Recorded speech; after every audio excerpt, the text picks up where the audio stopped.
Akka mooltan dhaggeeffattoota keenya kun sagantaa keenya fulbaana 18ti ani Galaanaa Balaayi. Qophii keenya har'aan hidha haaromsa Itoophiyaa irratti wixinee Masriin dhiyeessite Itoophiyaan hin fudhadhu jechuu. Dhimma araara Gadaa Tuulamaa. Maarratti hundaa'uun amma muudamarratti taglii birmajiini keessa seenee muudasaniifi taglii meelbenyi muudatatu wal dhiibaa ture. Mandiitti boombiin dho'ee lubbuun namaa darbeera gabaasa qabna rakkoo lixa Oromiyaatti hammaateef falli maalis jennee yaafanneerra. Mootummaan tokkaan dhimma dhimmatti bahaa jirus hojjetaa hin jiru. Mootummaan isa dhaabbachuudha qabaa jechuudha. Isaanis Oromoo irraa fiduu barbaadu ta'e qaama mootummaa naannoo Oromiyaatti tun makamanii irra bareeda. Odeessaalee biroos isin biraan geenya nu waliin turaan isiniin jedhe. Rakkoon Gadaa Tuulamaa keessa ture guyyaa kaleessaa Bishooftuutti jaarsummaa qaamoleen garaagaraa keessatti hirmaataniin furamee araarri bu'eera. Abbaa Gadaa Tuulamaa kataan Goobana Hoolaa bilbilaan argadhee rakkoo turee fi yaada furmaataa maaliin araarri akka bu'e gaafadheen ture. Gadaa Tuulamaa jidduutti komiin tokko hin jira ture. Komiin kun immoo har'a oduun ta'in jalqabarraa kaasee ture. Sirna gadaa kana keessatti gadaan gadoon qabdu. Gadaan tuni amma gadaan sirna Gadaa Tuulamaa kun birmajiin meelbaatti kenna. Sirna gadaa birmajii san keessatti haalli kenniisa alangee baay'ee olii gadi daddabaa ture. Sirna gadaa qabateen turre. Kanirraa kaaseetti gangalataa kan kalee ga'e jechuudha. Tole kanaaf rakkoon isaa birmajii fi meelbaa gidduu ture moo meelbaa keessa qofa ture? Nu daddabsaa ture, nu gidiraa ture, nu dararaa ture paartiin birmajii. Haa ta'u naanna'ee akka ta'ettis ta'u jala murtii irreessa ayyaana bara 2011 dabarsee nuu kennee jira.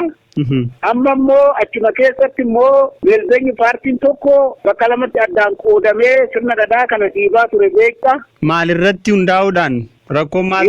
Maalirratti hundaa'uun amma muudamarratti taglii birmajiin keessa seenee muudasaniifi taglii meelbenyi muudatetu wal dhiibaa ture. Kun immoo aadmaleedha kan jedhu immoo gattaa'ee manguddoodhaan immoo hayyoota Tuulamaatiin laalamee warratee irratti mirkanaa'ee jira. Garaagarummaan kun immoo oduummoo qaamni lamaa wal dhiibuu sirna gadaa kana dhiibee gaagama hamarraan ga'ee jira. Amma sun immoo garaagarummaan walakkaa keenyaa ba'ee tagliin Tuulamni akka koratti muudate sun sirriidha kan jedhuun akkasiin kalee araarri bu'ee jira.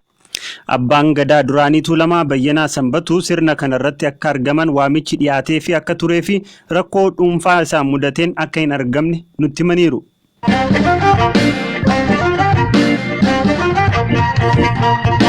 Marii tibbana Itoophiyaa, Ijiptiif Sudaan Kaayirootti taa'an irratti Ijipt hidha haaromsa guddicha Itoophiyaan ijaartuun walqabatee kophaatti wixinee haaraa qopheessite dhiyeessiteetti. Dhimuma kanarratti ministeerri bishaanii jallisii fi anniisaa Itoophiyaa Injiinar Silashii Baqqalaa har'a miidiyaaleef ibsa kennaniiru. Waayilli koo Habtaamuu achitti argamee ture istuudiyoo galuu koon dura bilbilaan dubbiseera. Galatoomii Galaanaa ibsi ministeerri bishaan jallisii fi anniisaa Dr. Injiinar Silashii Baqqalaa har'a waajjira isaaniitti kennan dhimmoota sadirratti xiyyeeffataa inni jalqabaa dhimma hidha haaromsa guddicha Itoophiyaa wajjin walqabatee dhimma tibbana deemaa jiru irratti xiyyeeffataa itti aansuudhaanis keessattuu yeroo roobaa ta'uusaa wajjin walqabatee guutinsa laggeeniitiin uummanni of eeggannoo gochuu akka qabu kan akeekkachiisudha. Sadaffaa irratti immoo biyyattiin bara 2012 keessa hojiilee gama jallisiitiin hojjechuudhaaf karoorfatte gabaabatti kan itti ibsanidha. Addatti dhimmi hidha haaromsa Itoophiyaa akkamittiin hidhi sun bishaaniin guutama waan jedhu irratti Masriitti mariin gaggeeffamaa ture mee waan isaa wajjin walqabatee haasa'ame nutti himi. Eeyyeen Galaana keessattuu dhimmi hidha haaromsa guddicha Itoophiyaa miidiyaalee idil addunyaatiin akkasumas miidiyaalee biyya Ijiptiin dhimma ho'aa ta'eeti tibbana kan inni ture. Isuma wajjin walqabatee har'a Dr. Injiinar Silashii Baqqalaan ibsa laataniin keessattuu Ijipt haala kanaan dura hin baratamneen wixinee haaraa mataa isheetiin qopheeffattee dhufte yaada jedhudha kan isaan kaasanii. Bara darbeef ji'a fulbaanaa keessa kan biyyaaleen sadeen kun marii isaanii taa'anii turanii sana booda garuu sababa rakkoo siyaasaa Sudaan keessa turteen marii isaaniitti fufsiisuu hin dandeenye ture. Ministeeronni bishaanii biyyaalee sadanii fi akkasumas immoo koreen saayinsii fi qorannoo biyyaalee sadeen irraa walitti dhufee wal argee waliin mari'achuu akka qabu kanaan dura biyyaaleen sadeen irratti walii galanii turanii. Haa ta'u malee Ijipt wixinee mataa ishee qabattee dhufuu dhabuu isheeti kan isaan dubbatanii. Egaa Itoophiyaanis adeemsi Ijipti qabattee dhufte kun adeemsa sirrii akka hin taane Ijiptitti itti himnee jirra jechuudhaan Dr. Injiinar Silashii Baqqala kan isaan himan. Ofii wixinee haaraan Ijipti qabattee dhiyaatte gabaabumatti maal of keessaa qaba?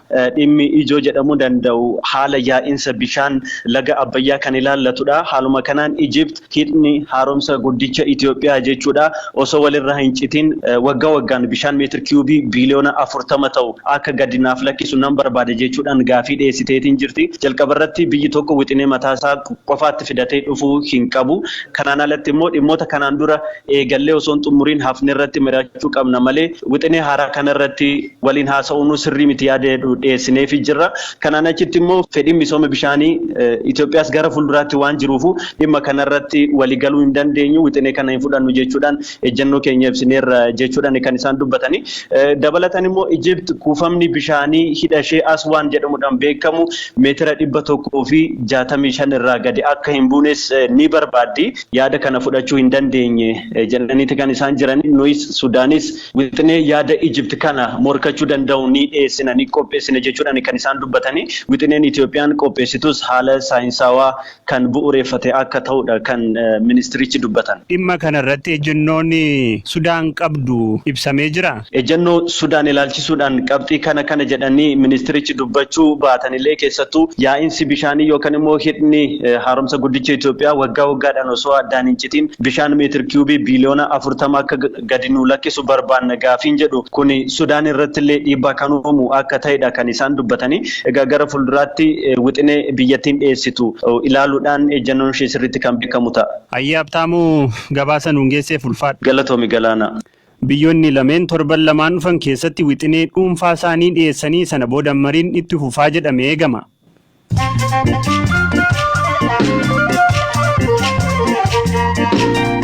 BBC Afaan Oromoo caqasaa jirtu dhaggeeffattoota keenya ammoo odeessaalee gaggabaaboo Eeliyaas Hordofaa gurra simbuusa. Baay'ee Galaanaa galatoomi. Wallabdeen sababa haleellaa iddoo oomisha boba'aa Saawudii ammas akkuma itti fufeetti jira. Sa'aatii muraasaan dura Saawudiin Iraantu na haleelee odeeffannoo gahaan qaba jechuun suuraa dabaaluun baasteetti. Suuraa caccabaa diroonota agarsiisu kanaan Iraan xiyyaarota nammaleeyyii 18 fi misaa'ilota 7 na haleelti jechuun himatti. Gareen Taalibaan pireezidaantiin Ameerikaa Doonaald Tiraamp fedhii qabu yoo ta'e mariidhaaf balballi keenya banaadha jedhan. Biyyoota lameen gidduutti araara buusuuf jaarsummaadhaan gidduu kan turan qondaalli gameessi Sheer Mohammed Abbas Sanikaazay yaada addatti BBCf kennaniin daandiin nageenyatti nu baasu mariidhaan qofa jedhan. Biyyattiin Joorji Wiihaan bulchuu Laayibeeriyaan gaddarra jirti. Mana barumsaa tokkotti barattoonni osoo rafaa jiranuu balaa abiddaa ka'een lubbuun barattootaa 27 darbeera. Pireezidaanti Wiihaa maatii ijoollee isaanii balaan kanaan dhabanii fi Monorooviyaaf guyyaa cimaadha jedhaniiru.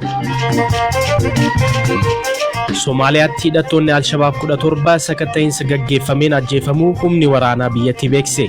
Gareen Alshabaab giddugalaa fi kibba Somaaliyaa naannoo baadiyyaarra bal'inaan qabatee akka jirutu himama. Haati daa'ima ishee ji'a 9 jalaa dhukkubsatee intarneeta gubbaa goofandimiin birrii miliyoona 60tti siqu walitti qabde. Haati Beeljamitti jiraattu kun daa'imni ishee rakkoo irree dugugguruu irraa kan ka'e baasii guddaan yaaliin taasifamuuf malee carraa lubbuun ooluuf qabdu muraasa jedhameera. Dubartiin dhibee kaansarii irraa ooltee laga English Channel jedhamu boqonnaa malee si'a 4 deddeebiin daaktee qaxxaamuruun dubartii ishee jalqabaa taateetti. Geettiin ganna 37 Saaraa Toomaas fageenya kiiloomeetira 210 ta'u kana kan daakte walitti aansuun sa'aatii 54f ture. Oduun ammaaf qabadde kanuma galaan. Ayyee yeroo gaarii Eeliyaas.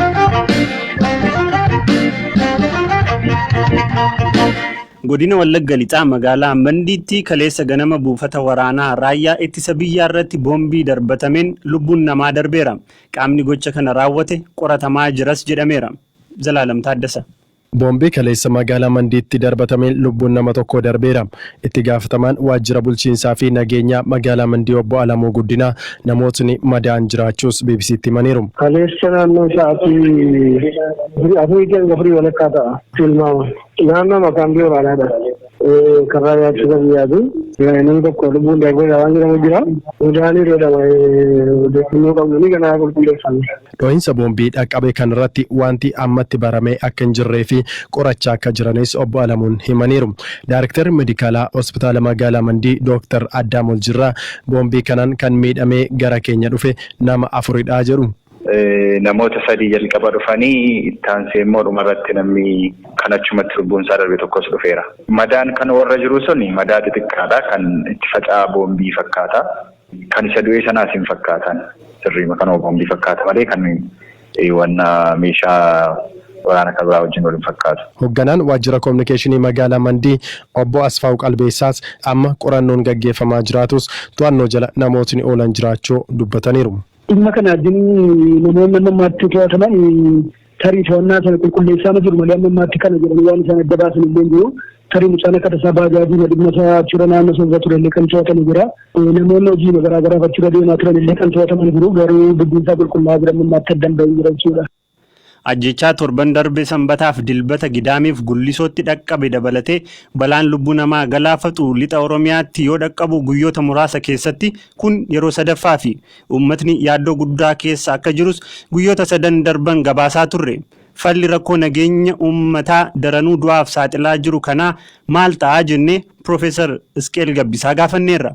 Uummataa fi warra waraanaa sana addaan baasuudha qabaatu turre jira. Amma garuu naannoodhumatti farrajan. Isadha rakkoo guddaan tokko. Naannoo sana kan rakkataa jiru, kan hojii dhabee, naannoo sana baqataa jiru, kan galgala manatti fiiguun dirqama itti ta'e uummata malee warra waraanaa miti, warra siyaasaa miti. Komaandi poostii jalatti ergee galchanii fi tokkoffaa rakkoon tikaa jiru sunis fooyya'aa hin jirus. Akkamitti nama hidhaa qaamaa hidhatee daggara jiru nama kottuu gali jechuu ni dandeenya. Maqaa isaaniitiin kumatamaan utuu hidhu abbaa qabeenyaa biyya ari'eetu dararaa jiru akkamitti gala wanti kuni gara caalu rakkoon isaa mootummaarraatiin itti gaafatama kan qabaachuun irra jiru mootummaadha. Isadha kan jirra. Warri sunis qabu warri hidhatanii jiranis qabu. Garuu akkaataatti isaanii walitti dhufaa jiran sanatu sirrii miti. Rakkoo nageenyaa naannoo sana jiru, rakkoo tikaa naannoo sana keessa jiru, uummata sana utuu ofitti hin qabin, uummata sana rakkoo jirurraati utuu hin eegin hin mo'annaa mo'uu dandeenya kan jedhu yaada dogoggoraati. Kanaaf mootummaan yaada inni qabus, karoorri inni qabus, tarsiimoon inni qabus, toftaan dhimmatti bahaa jirus hojjetaa hin jiru. Mootummaan isa dhaabbachuudha qabaa jechuudha. Tole egaa gara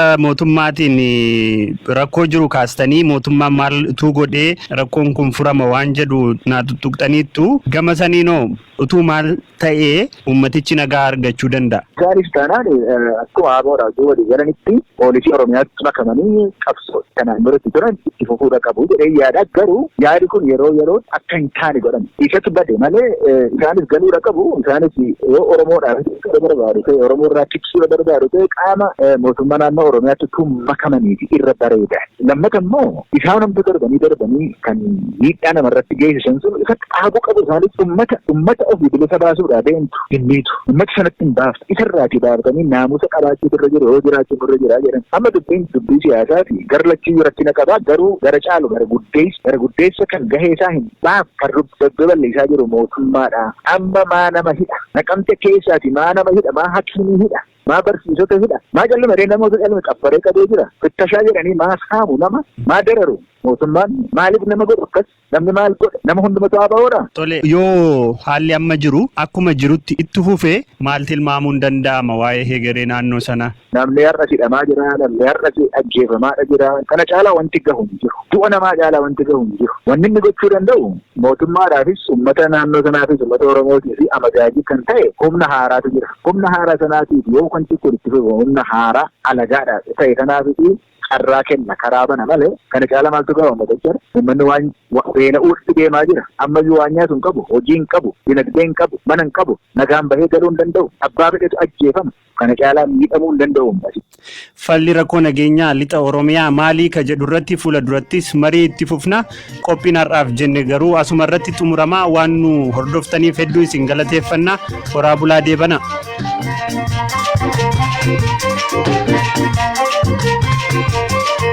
Thank you.